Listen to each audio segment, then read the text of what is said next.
সলাতুদ্দুহা, সলাতুদ্দুহা যেটার নাম অনেকে ওই চাষতের সলাতও বলেন, অনেকে কেউ কেউ আবার এটাকে ইশরাকও বলেন। যেটাই হোক, এই ইশরাক দোহা এই বিষয়টার মধ্যে আসলে খুব বেশি পার্থক্য নাই। একটু আর্লি পড়লে সেটাকে ইশরাক বলা হয়, আর একটু ডিলে করে পড়লে সেটাকে আসলে দোহা, সলাতুদ্দোহা বা ফার্সি ভাষায় চাষতের নামাজ বলে আর কি। তো আমি প্রথমে ফজিলতটা বলছি যে যারা নিয়মিত সলাতুদ্দোহা আদায় করেন, সলাতুদ্দোহা নিয়মিত আদায় করেন মিনিমাম 2 রাকাত, তাদের রিজিকের মধ্যে, এবং রিজিক বলতে শুধু টাকা পয়সা বোঝাচ্ছি না, রিজিক বলতে কিন্তু শুধু টাকা বোঝানো হয় না। তাদের রিজিক বলতে আমাদের মেধা, আমাদের অর্থ, আমাদের সম্পদ, আমাদের ঈমান, আমাদের ইসলাম, দুনিয়ার কল্যাণ বা হাসানা, পরকালের আল্লাহ প্রদত্ত নিয়ামত, ইভেন নেককার স্ত্রী, নেককার স্বামী, সুসন্তান সন্ততি, ভালো একটা ব্যবসা, ভালো একটা চাকরি বা যেটাই হোক, এই সমস্ত বিষয়গুলোই কিন্তু রিজিকের অন্তর্ভুক্ত। ইভেন আমাদের তাকদীর আমাদের রিজিকের অন্তর্ভুক্ত।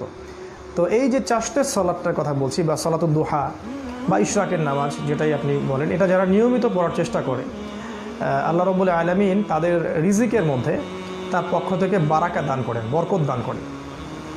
এই বরকতটা অনেক সময় বোঝা যাবে, অনেক সময় বোঝা যাবেও না, কিন্তু আল্লাহ পাক ভালো জানেন যে বারাকা কাকে কিভাবে কোন দিক দিয়ে কতটুকু দিতে হবে। ঠিক আছে, অনেক সময় আমরা হয়তো বুঝতে নাও পারতে পারি, কিন্তু বারাকা হয়ে গেছে হয়তো আমরা বুঝতে পারিনি। তো যাই হোক, এই সালাতটার ফজিলত সম্পর্কে রাসূল সাল্লাল্লাহু আলাইহি ওয়াসাল্লাম আরও বলেছেন যে প্রত্যেকটা আদম সন্তান, মানে প্রতিটা আদম সন্তান যখন ঘুম থেকে ওঠে, তখন প্রত্যেকটা আদম সন্তান যখন ঘুম থেকে ওঠে, আমি প্রশ্নটা বুঝতে পারিনি, না আচ্ছা আমি বুঝতে পারছি, আমি পরে অ্যান্সার করছি।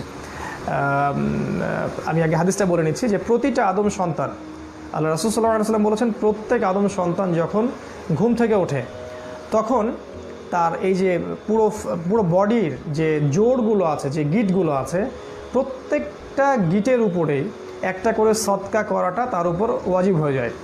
এটা আল্লাহ পাক যে আমাদেরকে সুস্থতার সাথে বা প্রাণটা আবার দেহে ফিরিয়ে দিলেন, এর শুকরিয়া স্বরূপই আসলে এটা আমাদের উপর বর্তিত হয়ে যায়। আর আল্লাহ রাসূল সাল্লাল্লাহু আলাইহি ওয়াসাল্লাম বলেছেন জোর আছে মোট 360টা। তিনি কোনো মেডিকেল ডক্টর ছিলেন না, তারপরেও তিনি বলেছেন আল্লাহর ওয়াহি থেকেই যে 360টা জোড়া আমাদের দেহে আছে।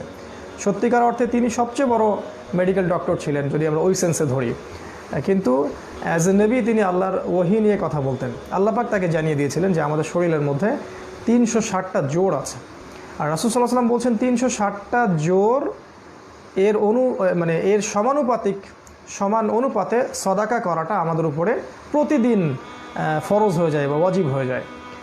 তো রাসূল সাল্লাল্লাহু আলাইহি ওয়াসাল্লাম যখন এটা বললেন, তখন সাহাবীরা তো অনেকে একটু আশঙ্কাও বোধ করলেন যে এতগুলো সাদাকা আমরা কেমন করে করতে পারি একদিনে।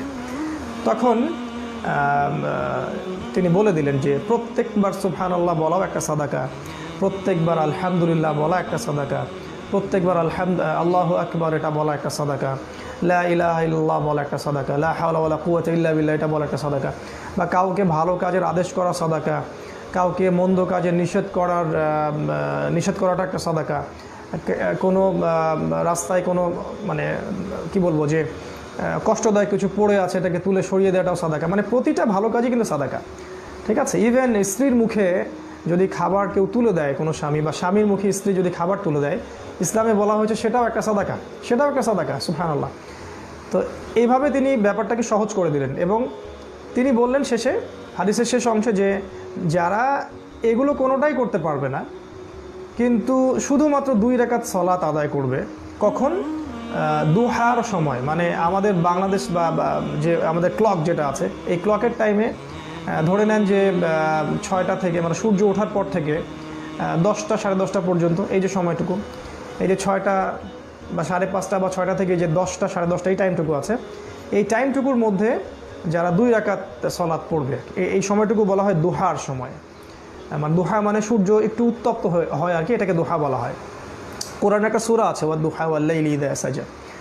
তো যারা এই সময়টুকুর মধ্যে মাত্র 2 রাকাত সালাত আদায় করবে, আল্লাহ রাসূল সাল্লাল্লাহু আলাইহি ওয়াসাল্লাম বলছেন তাদের ওই যে 360টা সাদাকা যার ওয়াজিব হয়ে আছে শরীরের উপরে, এটা আদায় হয়ে যাবে ইনশাআল্লাহ, মাত্র 2 রাকাত সালাতের বদৌলতে। এই পুরো হুকুমটা পালন হয়ে যাবে ইনশাআল্লাহ। আর এটাকে যদি আমরা ফজরের সলাতের পর এই যে সূর্যটা উঠে গেল, এই সূর্য ওঠার কিছুক্ষণ পর পরই, তাহলে সেটাকে ইশরাকের নামাজ বলা হয় আর কি। আর যদি আমরা এটাকে একটু ডিলে করে পড়ি 8টার দিকে, 9টার দিকে বা 10টার দিকে, এটাকে তখন বলা হয় সলাতুদ দুহা। দুইটা সলাতই একই সলাত, যে কোনো সূরা দিয়েই পড়া যায়, নর্মাল নফল সলাতের মতোই। কেউ 2 রাকাত পড়তে পারেন, কেউ 4 রাকাত পড়তে পারেন। আল্লাহ রাসূল সাল্লাল্লাহু আলাইহি ওয়াসাল্লাম 8 রাকাত পর্যন্ত পড়েছেন, 8 রাকাত পর্যন্ত পড়েছেন। তো মিনিমাম 2, ম্যাক্সিমাম 8 পর্যন্ত আপনারা পড়তে পারেন। আর দুইটাই পড়তে হবে এমনটা না, চাইলে আপনি দুটোই পড়তে পারেন, কোনো সমস্যা নাই। কিন্তু মিনিমাম একটা যেন আমরা করতে পারি প্রতিদিন। আল্লাহ পাক এই তৌফিক আমাদেরকে দান করুন। এর ফলে যা হবে যে আমরা প্রতিদিন, প্রত্যেক দিন হোক আমরা ধনী হই বা গরিব হই বা আমাদের স্ট্যাটাস যাই হোক না কেন, আমরা কিন্তু প্রত্যেক দিন 360টা করে সদকা করার নেকি পেয়ে যাবো ইনশাআল্লাহ। এটা কিন্তু কোটি কোটি বড় লোকদের ভাগ্যেও সৌভাগ্য নসিব হবে না। অনেক গরিব মানুষ কিন্তু এগুলো করার মধ্য দিয়ে ব্যাপক সদাকার নেকি নিয়ে আল্লাহ পাকের কাছে পরকালের মাঠে উঠবে ইনশাআল্লাহ তাআলা। তো আল্লাহ রাব্বুল আলামিন রমাদানে এই আমলগুলো আমাদেরকে একটু ধরতে পারার তৌফিক আল্লাহ পাক দান করুন, এবং সারা বছর যেন আমরা প্রতিদিন না হোক অ্যাটলিস্ট সপ্তাহে 3 দিন 4 দিন এটা যেন আমরা কন্টিনিউ করতে পারি। আল্লাহ পাক সেই তৌফিক আমাদেরকে দান করুন।